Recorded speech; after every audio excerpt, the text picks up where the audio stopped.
ايه الجمال ده؟ صلوا على النبي كده وشوفوا ايه الجمال ده، ما شاء الله. ايه الحلويات الباردة الجميلة دي، الله اكبر على الطبقات، ولا الطعم حكاية روعة. ايه الجمال ده، ما شاء الله. شايفين انا بميل الكوباية ازاي؟ شايفين الطبقات؟ شايفين الفاكهة عاملة ازاي؟ ايه الحلاوة دي؟ بصوا، يعني هنقض عليهم من جمالهم، هنقض عليهم من الحلاوة والجمال. الله أكبر، ايه الحلاوة دي. يلا نبدأ الفيديو بتاعنا. السلام عليكم ورحمة الله وبركاته. ازيكم حبايب قلب، عاملين ايه؟ يا رب تكونوا بخير.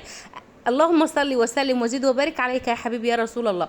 زي ما احنا متعودين، قبل ما بنبدا الفيديو بتاعنا، قبل ما بنعمل اي حاجه، بنسمي الله ونصلي على الرسول وندخل مطبخنا بقلب جامد ونشوف هنعمل ايه. معانا نص كيلو لبن وريته لكم وحطيته على النار، ومعايا تاني نص كيلو لبن هحطه على العين التانية. هتعملي ايه باللبن اللي في الحله دي، وهتعملي ايه باللبن اللي في الكسرولة دي؟ معلش، اللبن اللي في الحله ما عليهوش اي حاجه، اللبن اللي في الكسرولة عليه 4 معالق سكر زي ما انتم شايفين، وحطيته على نار هاديه وسبته مع نفسه. اللبن اللي في الكسرولة اللي في الحله معايا نص كيلو لبن عشان ما نتلخبطش، معاه باكت كريم كراميل، وبدوب على نار متوسطه مش عاليه عشان القعر بتاعه ما يشدش، عشان اللبن بتاعنا دسم.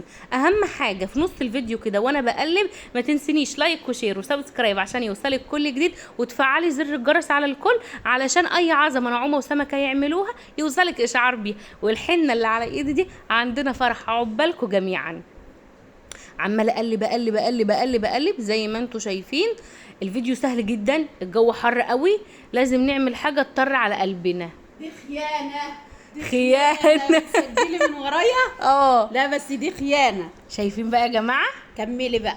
نعومه وسمكه مع بعض، انتوا واخدين بالكم الحدث ده ما بتكررش كتير، بس ان شاء الله اليومين دول هتشوفونا مع بعض. اهم حاجه في نص الفيديو، نعومه هتعمل عمليه ادعوا لها بالشفاء وادعوا لها ان ربنا يطلعها بالسلامه، والدعوه بترد لصاحبها يا جماعه. انا محتاجه دعواتكم، ماشي؟ ادعوا لي دعوه حلوه من قلبكم كده، دعوه 40 غريب مستجابه، ولكم بالمثل ان شاء الله. ان شاء الله. معايا هنا بقى مجات، كوبايات، بولات، زي ما انت عايزه تعملي. بصراحه حوار، وطعمها تحفه تحفه تحفه، ما اقولكمش الطعم جنان والله. لو جربتوها بنفس الطريقه وبنفس المقادير وكل حاجه بتتعمل قدامكم دلوقتي، ما اقولكمش عامله ازاي. الطعم حكايه حكايه والله ربنا يعلم، وربنا شاهد علينا ان هي كانت عامله ازاي. ما استنتش، ما باتتش يا جماعه. المهم ان انا خدت كنا عايزين تاني على فكره، وعملت لنا تاني يوم تاني. هعمل على فكره، هعمل نفس الطريقه دي بتريكات تانية وهصورها لكم ان شاء الله. هنا بقى انا صبيت الكريم كراميل ودخلته الفريزر عشان يجف معايا بسرعه، لان انا محتاجه انجز. الكسرولة فيها نص كيلو لبن حليب اللي في ايدي دي، عليه 4 معالق سكر، عليه معلقه نشا، عليه معلقه دقيق، وقلب قلب قلب لحد ما بقى معايا قوام كريمي. حطيت عليه معلقه قشطه من اللي قلبك يحبها، قشطه بلدي. ده انت اللي قشطه يا قشطه. الله عليكي يا نعومه. انت اللي قشطه يا قشطه. بقلب بقى. هنا دي مهلبيه، قلنا نعمل بقى نوعين حلويات، حاجه كده تطر على قلبكم في الصيف. بصراحه لو انت حرانه والنور قاطع هتجيلك طراوه من عند ربنا لو كلتيها. طبعا. بس جربوا وكليها، بس ما اقولكيش حاجه تانية بتطر على القلب كده، وتطر على جسمك، وتطر كل حاجه بتبقى طريه حواليك. لو حاجه ناشفه هتلاقيها طريه. هنا بقى صبيت المهلبيه في الطبق من تحت زي الكريم كراميل. قلت اعمل نوعين مختلفين، اللي بيحب الكريم كراميل ياكل، واللي بيحب المهلبيه ياكل. ومعايا مجين هنا ميه مغليه، هحط فيهم كيس جيلي بطعم المانجا. بصي بقى، الجيلي ده انا ممكن اعمل كوبايه ميه مغليه وكوبايه ميه ساقعه، بس النتيجه المضمونه 100% والاحلى ان انا احط الكوبايتين ميه مغليه وتدوبي كويس قوي، عشان هو خاين وبتكتل في القعر. بعد هنا المهلبيه بتاعتي جفت، والكريم كراميل في التلاجة عشان يمسك، لان المهلبيه بتمسك اسرع. ومعايا فاكهه مقطعاها، موز ومانجا وعنب. هحط الفاكهه زي ما انتم شايفين كده، هشكل في كل طبق مغذي. انتوا متخيلين القيمه الغذائيه اللي فيه؟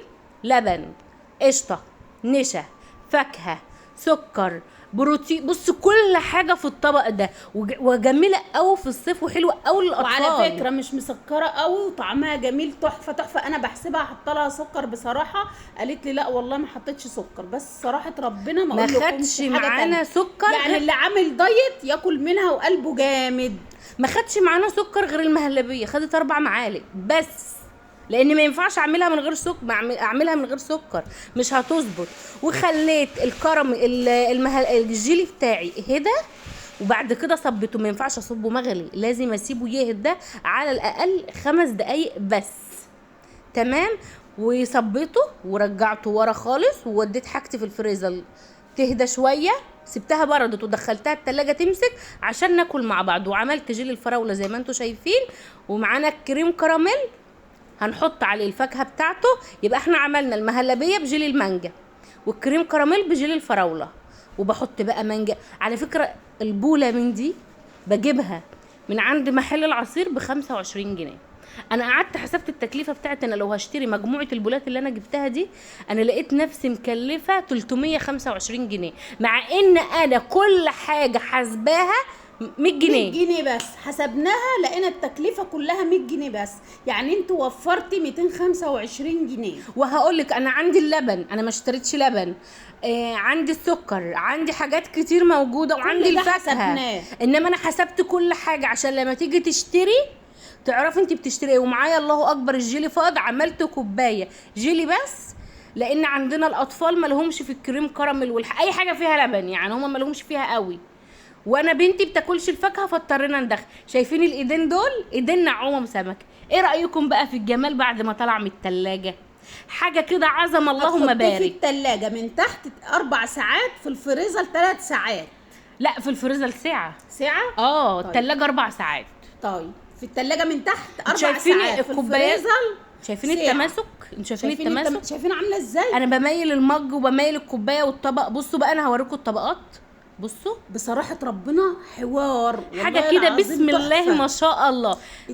لازم الصيف عايز الحاجات دي بصراحه. شايفين بقى مش قادره اقاوم، لازم اكل. اي وصفه اي حاجه من بتاعه الصيف اكتبوا في الكومنتات اللي انتوا عايزينه، وكل حاجه هنعملها.